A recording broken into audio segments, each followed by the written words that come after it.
Chichila foto ya marambu ana kutadilanga ninga ninga nikwetambe waike chilumbembemba ninga ninga nikwebanzi waike chilumbembemba lumbembemba waike. Ulrich Bakounissa Ngouani. Première question pour nos téléspectateurs. Qui est Ulrich Bakounissa Ngouani? Merci pour la parole accordée. Ulrich Bakounissa Ngouani est un écrivain congolais, enseignant, chercheur. Enseignant, chercheur. Oui.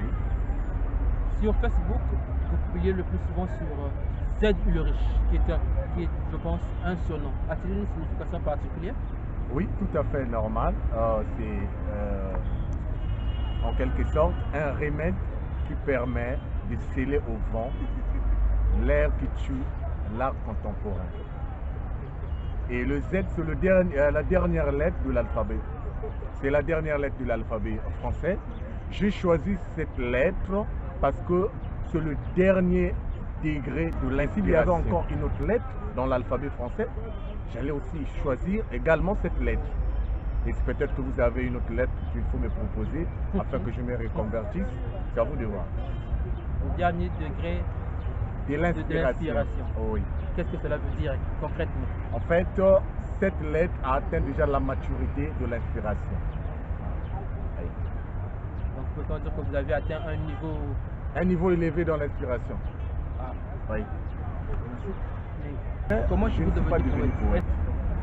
Je suis né poète parce qu'en lisant les grands auteurs espagnols, français, italiens, que je me réserve de citer ici pour des raisons qui sont miennes, je dirais, grâce à la lecture de leur œuvre, ils ont pu ressusciter le don de ce poète qui somnolait au moins.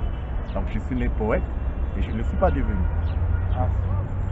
Donc dans ce cas, quel est le rôle de la poésie selon vous? La poésie, pour moi la poésie c'est un chant, c'est une façon d'exprimer les douleurs, nos petites joies qui résident au fond de nous.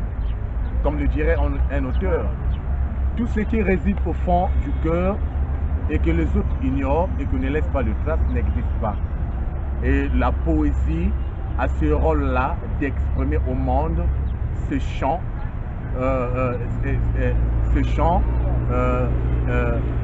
en fait je dirais, cette mélodie d'humanisme pour exprimer nos douleurs, nos joies parfaitement. Pour exprimer nos joies, nos douleurs parfaitement. Peut-on peut voir alors la vie sans poésie? C'est archi faux. Parce que je dirais, comme la vie en elle-même est surchargée de détails, on dirait que la poésie, c'est cette existence qui caractérise l'homme. La poésie, pour moi, fait partie au même titre que mes jambes, mes omoplates, mes bras et même mon esprit. Raison pour laquelle vivre sans poésie, ce sera intolérable. Pensez-vous qu'on peut devenir poète qui le veut? Devenir poète qui le veut, non. Je dirais non, parce que la poésie, c'est en quelque sorte un don qui somnole en nous, mais qu'on doit réactiver ou activer par une lecture intense. Et c'est ce don-là n'est pas donné à n'importe qui. Elle est poète, demeure poète et mourra poète. Merci.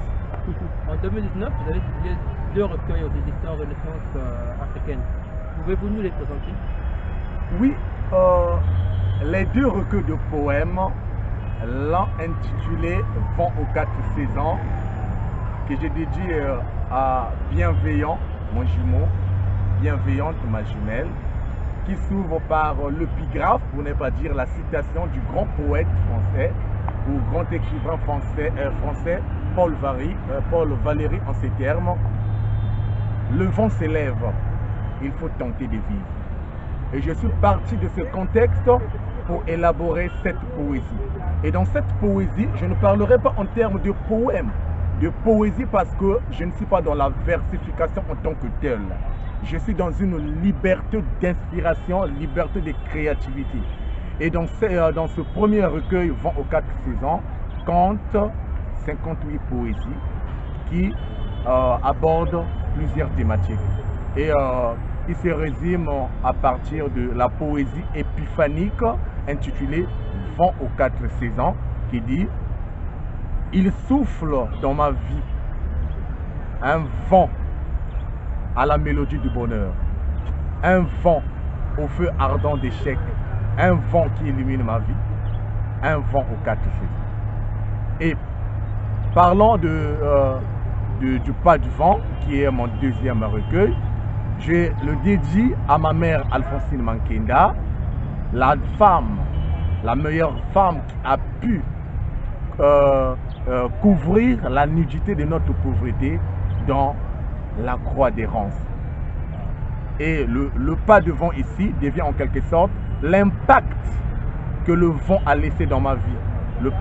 Cet impact ne peut être que le bonheur, la stabilité, la tranquillité et tout ce qui va avec. Disons-lui merci alors. Donc quelle connotation donnez-vous au vent, que vous citez dans les deux recueils? Alors s'il faut dénommer mes deux poèmes quand il s'agit de parler du vent, le vent ici est conçu sous deux facettes.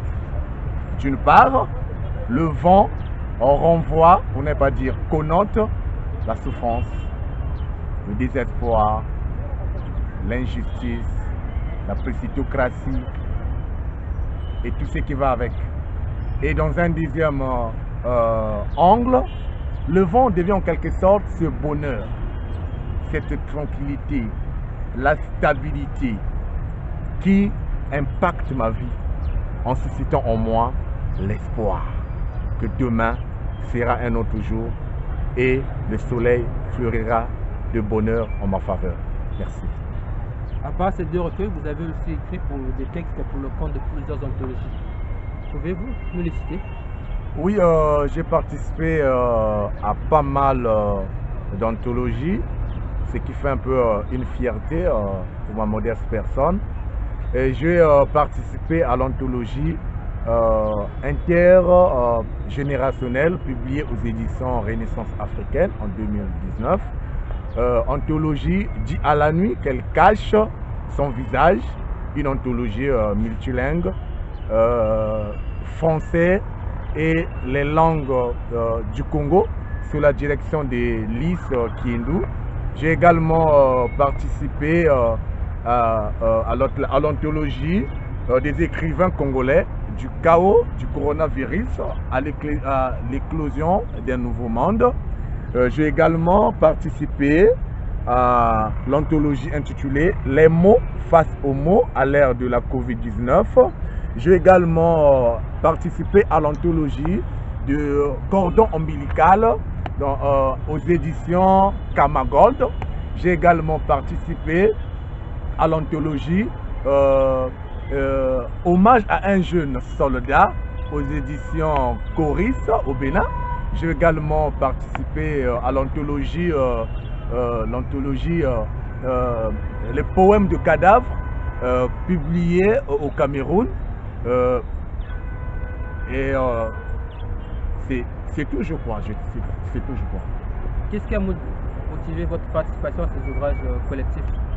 Ma motivation pour la participation aux anthologies collectives,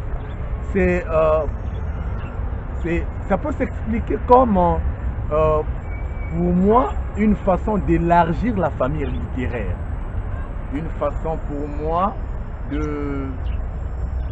d'exprimer ou de présenter à l'autre le langage de ma solitude. Parce que toute solitude n'a pas le même goût dans le langage. Raison pour laquelle je me familiarise aux autres. Ceux qui ne me connaissaient pas, à partir de ces anthologies, peuvent découvrir le talent qui est en moi, le talent qui s'exprime en moi.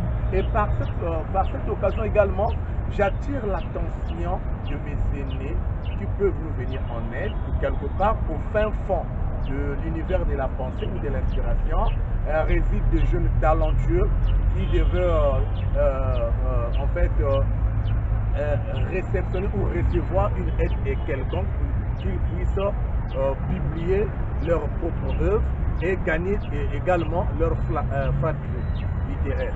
Merci beaucoup. Pensez-vous y avoir gagné en visibilité? En participant aux diverses anthologies, je ne pense pas que j'ai gagné en visibilité, quelque chose qui au moins m'ait donné cette occasion de me réjouir.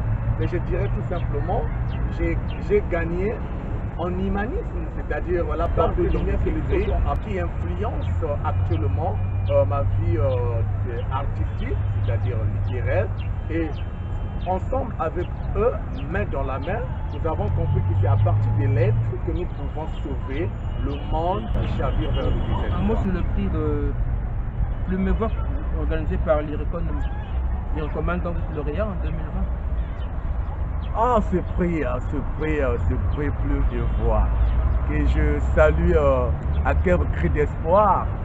Ces genres d'initiatives qui font revivre la littérature congolaise, pour ne pas dire la littérature de la brazzakinoiserie, parce que c'est les deux Congos qui se tiennent la main dans la main pour faire revivre cette littérature qui se penche vers le désespoir, d'autant plus que on pensait que c'est juste dans les années antérieures que la littérature congolaise pouvait faire mieux. Et je remercie l'Irécoman en collaboration avec Sony Ericsson. Je l'ai dit aujourd'hui sans balivernation que je suis fier de ce prix, d'être lauréat de ce prix qui n'était pas facile à remporter. Merci beaucoup. Devant combien de candidats? Nous étions au nombre de 512 candidats et par la suite nous sommes restés à peine 3 candidats et je suis le 3e candidat. Bravo alors. Merci beaucoup.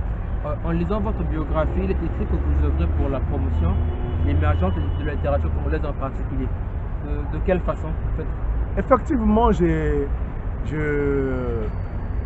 je contribue à l'émergence de la littérature congolaise dans ce contexte où, quand je porte ma casquette d'enseignant, parce que je suis professeur certifié du lycée, dans les classes où j'interviens, en seconde, première, terminale, 3e, 4e, je parle de la maturité de cette littérature vis-à-vis de mes élèves, en tenant compte de plumes comme Gimenga, l'affaire du Silure, parlant du premier écrivain congolais, Jo Malonga, avec son œuvre de prédilection intitulée Cœur d'Ariel. Nous avons aussi Le pleurer rire d'Henri Lopez, sans pourtant oublier Jean-Baptiste Loutard avec son recueil de nouvelles intitulé Les Chroniques congolaises, qui chante l'unité nationale, qui aborde plusieurs thématiques. Et ça donne une idée exacte sur la littérature congolaise vis-à-vis de mes élèves. Et à l'exception de ça, je participe également dans des clubs qui montrent de l'émergence de cette littérature. Je participe à la dédicace des livres de divers écrivains en déclamant de textes de l'écrivain concerné le jour de la dédicace du livre concerné. Merci beaucoup. Sur une échelle de 1 à 10, quelle note donneriez-vous à la littérature congolaise actuelle? Oh, la littérature congolaise que j'aime tant. Bon, je suis spécialiste de littérature française parce que j'ai créé une thèse de doctorat en littérature française portant sur le thème les innovations paratextuelles et écriture narrative des écrivains de l'extrême contemporain français. Alors je dirais ceci. Je note la littérature congolaise 8 sur 10. Pourquoi? Parce qu'elle doit rechercher la mémoire collective perdue il y a de cela quelques temps qui courent follement par la haine. Que vous avez aimé? Oui, sans plus tarder, je lirai le texte intitulé Covid-19, œuvre des semeurs du mal. Quel vent courroucé secoue le monde, cette sueur amère de nos peines, monde devenu celui du confinement des déshérités, devant le poids de l'incertitude qui fouette nos veines dans ce présent retardé. Ciel rouillé du désespoir, de colère, dans un coin planétaire où toute créature meurt de la pandémie engendrant détresse. Détresse qui étouffe et oppresse l'ennemi invisible, crie vengeance contre humain devenu étranger à lui-même. Je passe des nuits debout dans l'imagination où je vois les hommes glisser sur la pente de la mort, les miens épouser le royaume des ombres sans préavis ni consentement divin. Je convoque le feuille blanche pour insulter le microbe du siècle et indexer les heures insidieuses qui enfantent les nuits triangulaires. Ah, pauvre monde, je n'en crois mot de ce chaos du vide sanitaire qui déprave jusqu'à la dernière cendre. Jusqu'à quand cette rosée des larmes qui façonne sur nos visages humides de mer de misère, famine. Derrière chaque perte se cache une renaissance. Je pousse le mot de santé, réforme, stabilité pour redonner la flamme d'espoir, éteinte dans le regard de l'homme contemporain. Lutter et briser les triomphes du chaos. Je clame stop. Nous ne voulons pas mourir de nouveau d'une faute de bon sens, là où la vie n'a plus de sens. Demain fleurira un nouveau soleil pour éradiquer cette pandémie. Alors viendra l'heure de l'éclatement du bonheur. L'ultime vision, fraternité, solidarité, l'ultime dévotion au bien commun, paix, liberté. Et je vivrai, je dirai stop, stop à la Covid-19, œuvre de semeur du mal. L'auteur c'est Zilurich de Dieu, alias Ilorich Ngwani Bakoumissa. Pour terminer donc, si en ce moment précis, si Z Ulrich, lecteur, pouvait parler à Z Ulrich, auteur, que le dirait-il? Lecteur,